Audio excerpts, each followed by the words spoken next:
Buenos días, a mí me toca dar el tema de factores técnicos de exposición y voy a iniciar explicando la formación de imagen en la modalidad de radiología. Para esto existen diferentes tipos de factores que a continuación voy a explicar. El KB es la técnica que establece la penetración del rayo, o sea, cuánta radiación se necesita para hacer la radiografía. El MA son los amperes que se utilizarán para hacer la radiografía. El MAS son los amperes que se utilizarán para hacer la radiografía por segundo. Tanto el MA como el MAS son tiempos de exposición y el técnico tratará de utilizar menos tiempo para evitar mucha radiación en el paciente. Al disminuir el KB se aumenta el MA para una buena definición de la imagen, pero omite mayor cantidad de radiación. Cuando los MAS disminuyen o aumentan, el número de electrones útiles para producir el haz de rayos X disminuye o aumenta en el mismo sentido, y en consecuencia de la intensidad del haz. En conclusión, para mí este trabajo pues ayudó mucho a diferenciar los factores técnicos y a poder entender de mejor manera estos conceptos, ya que son la clave para una buena imagen radiográfica, para así diagnosticar alguna enfermedad o cualquier tipo de anomalía. Buenos días, mi nombre es Alejandro Escobedo Murillo y en el video de hoy voy a explicar acerca de la tomografía computarizada. Bueno, me gustaría empezar por eso, por la palabra tomografía. La palabra tomografía se divide en dos, en tomo y grafía. La palabra tomo significa cortes y grafía significa imágenes, o mejor conocida como grafos, pero lo que da a entender es grafías. Entonces ahí tenemos cortes por imágenes, tomografía.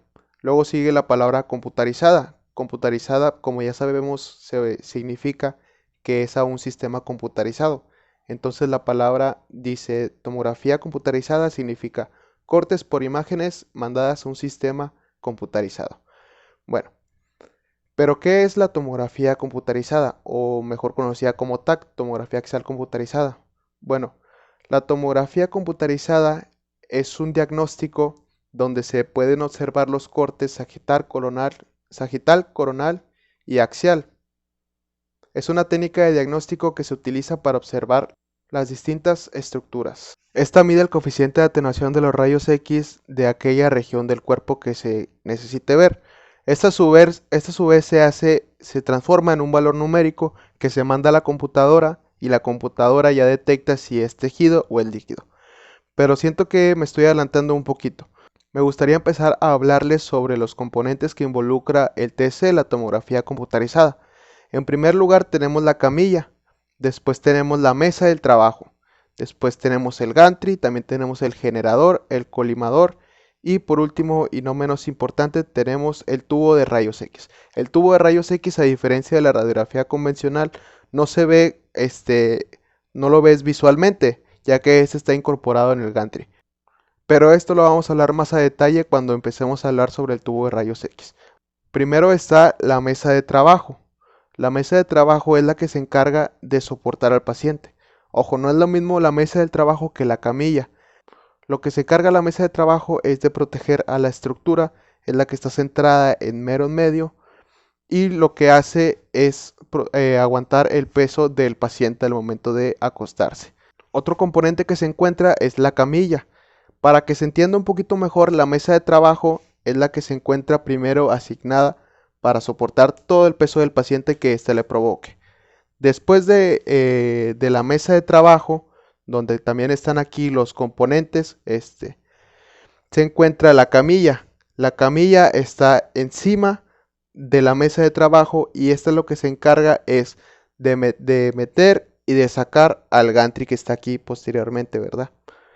Lo que se encarga es de hacer este movimiento para que pueda entrar y salir al gantry. Entonces esa es la diferencia de la camilla y la mesa de trabajo.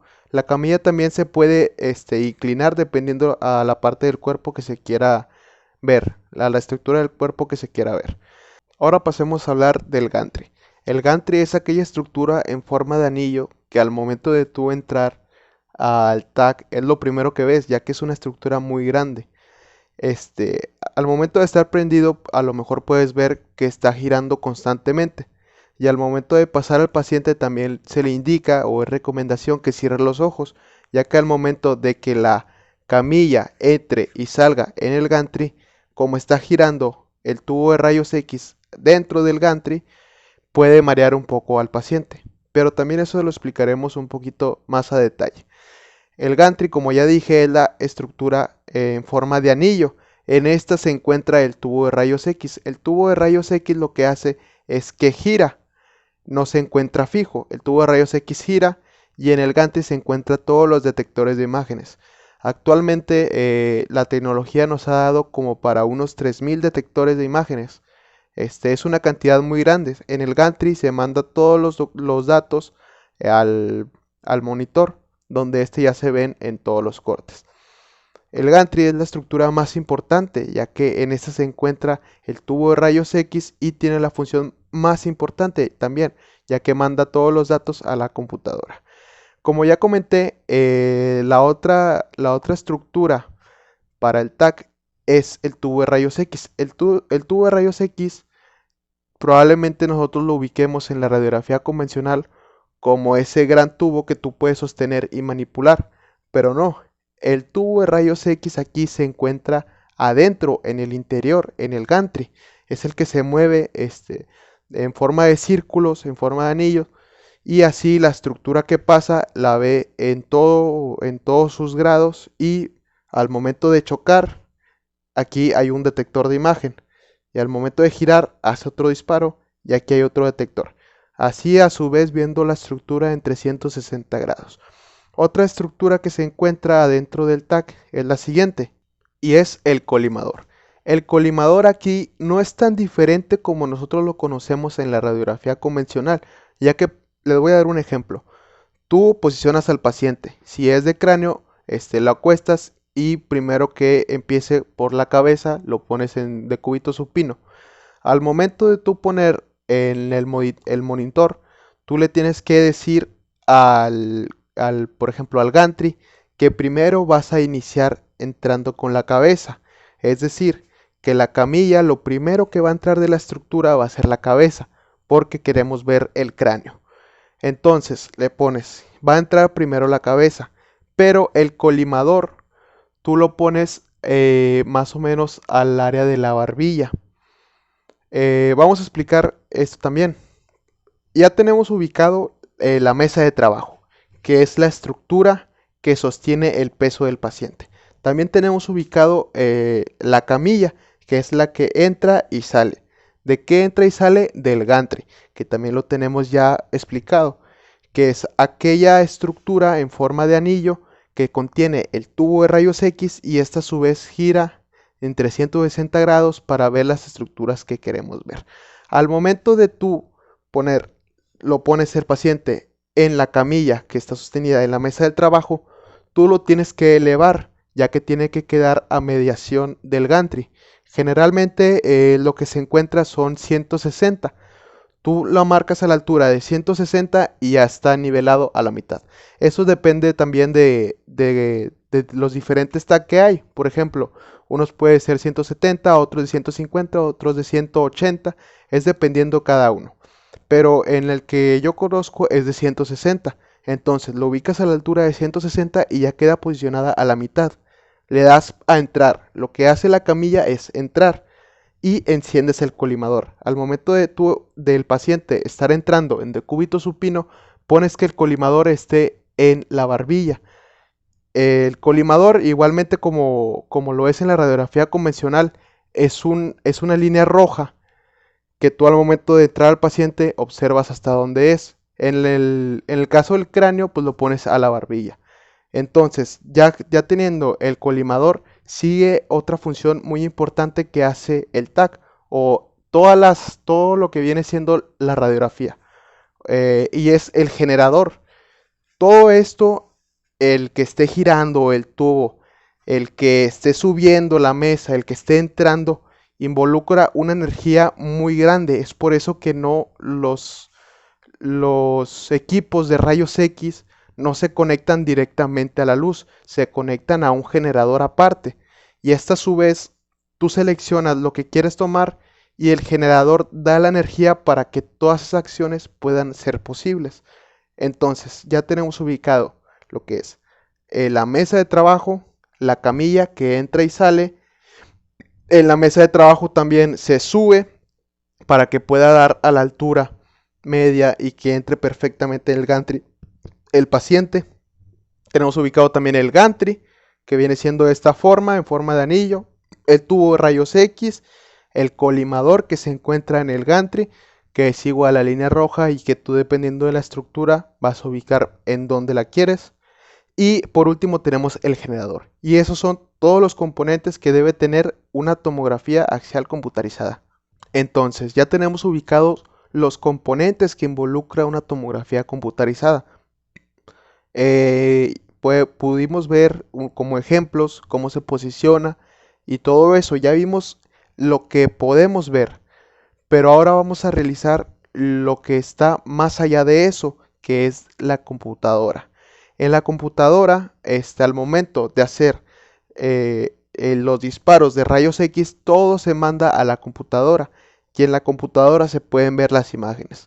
Pero si se han preguntado cómo se ven las imágenes o qué involucran las imágenes para que se vean, se los voy a explicar. En esos componentes, por así decirlo, de la computadora, para que se vean la radiografía en común, son los siguientes. Está primero el píxel, luego está el voxel, luego está la matriz de imagen y luego están las unidades Hounsfield. Primero vamos a iniciar con las unidades Hounsfield porque creo que es el más importante y el primero para entender los demás. Las unidades Hounsfield son aquellas unidades de la tomografía que son para ubicar qué estructuras estás viendo, qué densidad estás viendo. Tú al momento de marcar, por ejemplo, en el ejemplo anterior de cráneo, las unidades Hounsfield van a saber qué valores son los que necesita para hacer una buena imagen de cráneo. Luego están el píxel. Para explicar lo que es el píxel, me gustaría también dar un ejemplo, porque siento que los ejemplos es la mejor forma de dar a entender un punto. Bueno, imagínate que tú tienes una imagen, tú te tomaste una selfie y la quieres ver, pero le das zoom y le das más zoom, zoom, bastante, hasta que se empieza a ver en forma de cuadritos. Esos cuadritos, cada uno por individual es un píxel. El píxel es aquel cuadrito de información que te marca el valor. Por ejemplo, si en una imagen que tú la ves a principio, muy bien, ves ahí la densidad de colores. Ves, por ejemplo, que aquí hay mucho blanco y luego algo de negro. Tú le das zoom y si es completamente blanco, es completamente gris, es completamente negro. Eso es cada píxel. Después del píxel podemos ver la matriz de imagen que viene siendo, si aquí tenemos un píxel, otro píxel, otro píxel, otro píxel, y así sucesivamente, todo marca en una cara y esa viene siendo la matriz de la imagen. El voxel ya significa toda la estructura en dimensión de 3D. Es decir, ya podemos observar toda la estructura y todo lo que marca. Es como si pusiéramos como si pusiéramos una matriz de imagen, una matriz de imagen, una matriz de imagen, una matriz de imagen y una matriz de imagen. La matriz de imagen viene siendo 2D y cada cara forma el 3D que viene siendo el voxel. Y esos serían los componentes que tiene al momento de hacer la computarización. Ya para concluir y hacer una recopilación de todo lo que hemos visto los componentes que involucra un TAC, una tomografía axial computarizada, lo que pasa o lo que tiene que involucrar para que todo eso funcione, también lo que pasa en el sistema más informático, por así decirlo, y los componentes que ya los mencionamos. También existen varios componentes y factores muy importantes como es el sistema de enfriamiento, ya que los rayos X lo que más generan es calor y para que no se descompongan por el calor emitido, lo que hacen es que siempre debe de tener un sistema de enfriamiento para que el equipo no se caliente o se sobrecaliente. También de eso también podemos observar otros componentes que vienen siendo las consolas. pero eso también es para verlos en un plano más 3D y un poco más en la actualidad. Bueno, para concluir me gustaría dar una breve reflexión sobre esto. A mí sinceramente me parece muy innovador todo esto del TAC, ya que recordemos que al inicio para hacer un TAC, al momento de tú meter al paciente, se tomaba alrededor de 5 minutos en sus inicios solamente para ver una imagen. No para ver, no 5 minutos para hacer todo el diagnóstico, no. Es solamente entraba el paciente, 5 minutos en esa posición y ya tenías una sola imagen. Luego movía al paciente, 5 minutos otra vez y tenían otra imagen. Y en la actualidad, sinceramente, es demasiado rápido. Y si ya con el tiempo, con la experiencia, empiezas a ver cómo lo haces más rápido, incluso 5 minutos, ya 10 minutos sería una exageración, ya que al momento tú puedes pasar al paciente, ver lo que se va a tomar y dar la indicación, que se pase al baño a cambiarse, y en eso tú ya tomas la información, la metes en el sistema y ya estás listo para para dar rayo, por así decirlo. Entonces al momento ya el paciente ya sale, tú ya lo acomodas, lo posicionas, al momento de subirlo, entrarlo, tú le picaste ya al colimador, entonces ya vas viendo en dónde colimar y después de eso ya solamente te metes y das el rayo. Lo que hace nada más el TAC es como el gantry está girando, bueno, el tubo de rayos X dentro del gantry está girando, el paciente está aquí y lo que hace es primero entra y sale. Para ponernos más técnicos, lo primero que se hace es un scout, lo que viene siendo primero entra y luego sale. En esto no se ven los planos totalmente en sagital, coronal y axial, solamente es una breve pasada para saber qué es lo que realmente tú quieres ver.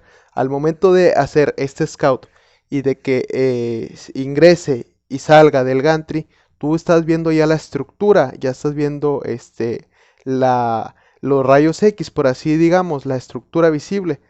Entonces seleccionas lo que realmente quieres ver y es donde ya hace las proyecciones de axial, coronal y sagital. Entonces, primero entra el scout, luego después entra, pero ya sabiendo qué es lo que realmente les interesa a ustedes ver, sale, entra y listo. En este momento lo que puedes hacer es esperarte, revisar que todo salga bien y una vez viendo que ya todo salga bien, el paciente ya se puede retirar.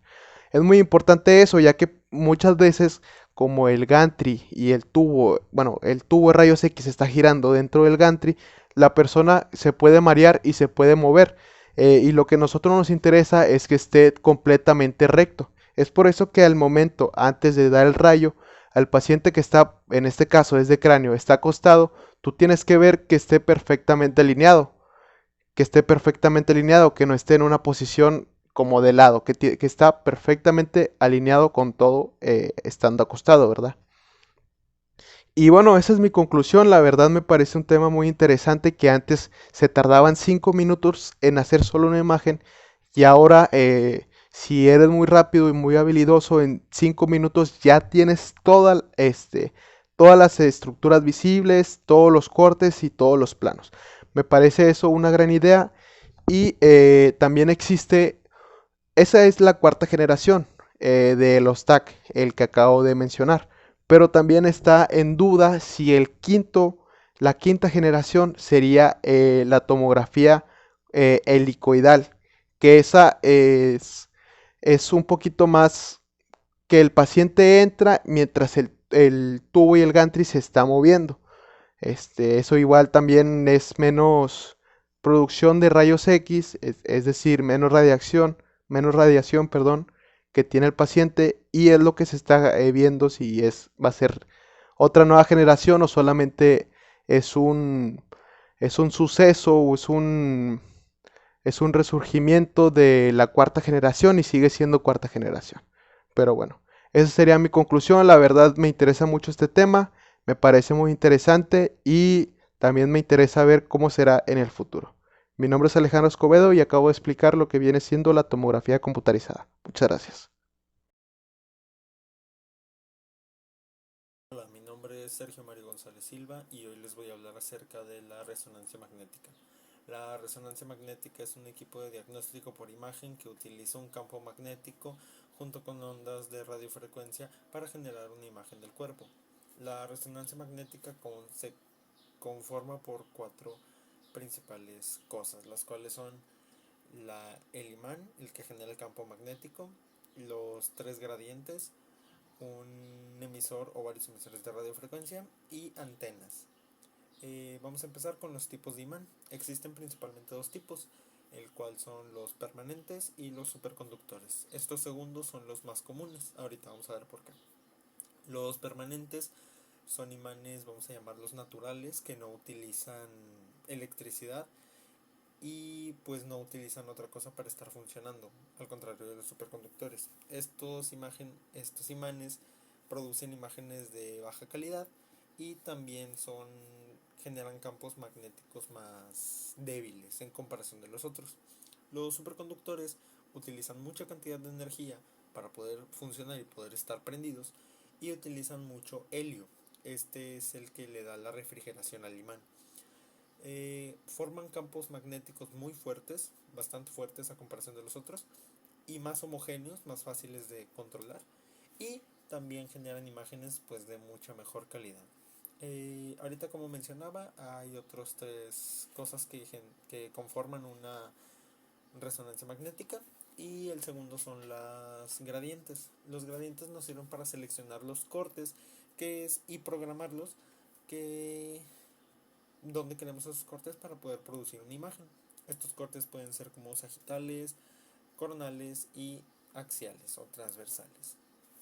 Después había mencionado los emisores de radiofrecuencia. Estos emisores tienen la función o la misión de emitir pulsos selectivos de radiofrecuencia durante las secuencias. Ahorita vamos a hablar acerca de las secuencias. Y por último, para terminar con los primeros conceptos de una resonancia, están las antenas. Las antenas nos sirven para emitir los protones de radiofrecuencia y excitar los protones para que estos recojan una señal emitida por los mismos, y al volver a su estado de equilibrio, pues con esta información poder generar una imagen. ¿Cómo funcionan? ¿Cómo se correlacionan todos estos para generar una imagen? Bueno, una resonancia magnética utiliza la molécula más común en el cuerpo humano. Recordemos que el cuerpo está conformado por 70% agua. Esta molécula es llamada H2O. Bueno, la resonancia magnética utiliza iones de hidrógeno. Estos iones de hidrógeno, al momento de entrar en un campo magnético como el de la resonancia, se alinean en paralelo o antiparalelo. Y al momento de entrar estos protones o estos iones de hidrógeno al campo magnético, empiezan a girar sobre su mismo eje. Este movimiento de girar sobre su propio eje al entrar en contacto del campo magnético se denomina spin. Y los pulsos de radiofrecuencia golpean los movimientos de spin, los protones de hidrógeno, los iones de hidrógeno, los golpean, y esto hace un movimiento que sigan girando, pero que ahora giren en un radio más amplio. Este movimiento se le llama precesión. Es un movimiento similar a un trompo. Al momento de entrar en ese movimiento de precesión, vuelven a su estado natural. Este movimiento se llama relajación. Es donde vuelven a su estado inicial. Existen dos principales tipos de secuencia. Los pulsos, habíamos dicho, que se miden conforme las secuencias o la radiofrecuencia. Estas dos secuencias son dos principalmente, que son la spin echo y la turbo spin echo. Se diferencian porque la spin echo son muchos pulsos o varios pulsos solamente de 90, y la turbo spin echo es de 180. ¿Qué nos ayuda esta? Bueno, la velocidad o la calidad se mide a través de los pulsos que se dan. Si se dan pulsos de 90, tenemos una imagen más tardada y con menos resolución espacial. Pero al momento de ponerla en un turbo spin echo, pues se toman imágenes un poco más rápidas y también imágenes más fáciles de diagnosticar. Bueno, cuando se toman estas imágenes, de esta manera la antena recupera esa información. Habíamos mencionado que utiliza los protones de hidrógeno, y al momento de esto de estar moviendo recogían esa información y las mandaba a una computadora, en donde ésta podía generar con varios programas una imagen diagnóstica. La resonancia magnética es un estudio que no sé si mencioné ahorita, que no utiliza radiación a comparación de la tomografía, a comparación de la fluoroscopía. Son estudios más tardados, eso sí, pero podrían ser mejor opción para algunas personas, no para todas. Recordemos que en una resonancia magnética, como se utilizan campos magnéticos, hay ciertas cosas que limitan a una persona para poder entrar o no.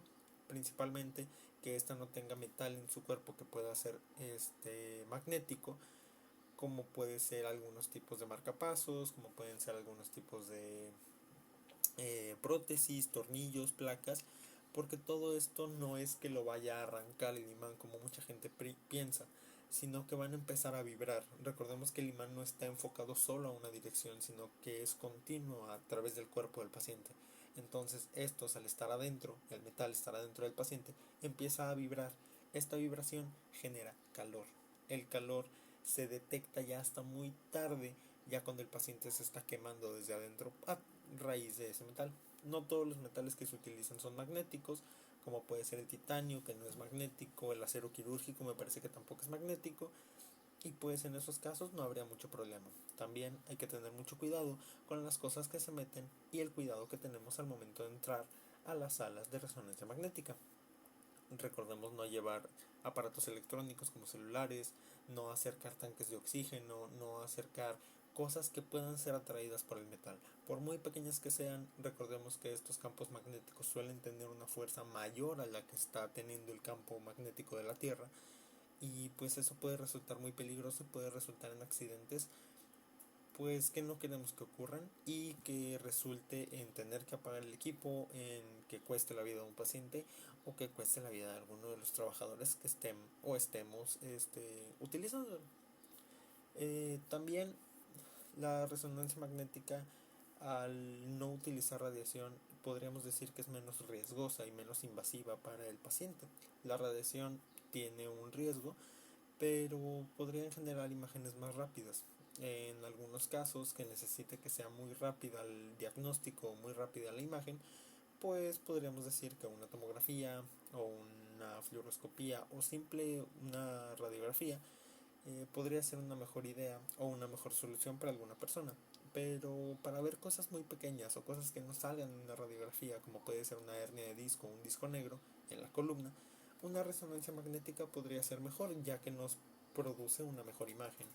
Estudios como la mielografía, que recordemos que se hacía inyectando contraste en la columna y utilizada después en fluoroscopía para ver dónde había una hernia de disco, ya están siendo suplantadas por la llamada mieloresonancia.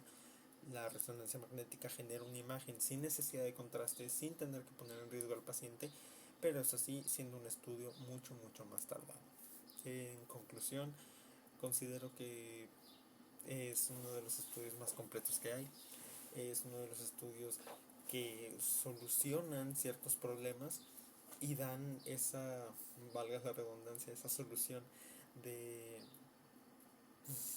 de cuando se necesita ver algo en específico que por una radiografía o por otro estudio no podamos ver, o que una persona no pueda recibir ese tipo de contraste o que no pueda recibir ese tipo de atención y puede estar un poco más de tiempo inmóvil para generar esta imagen.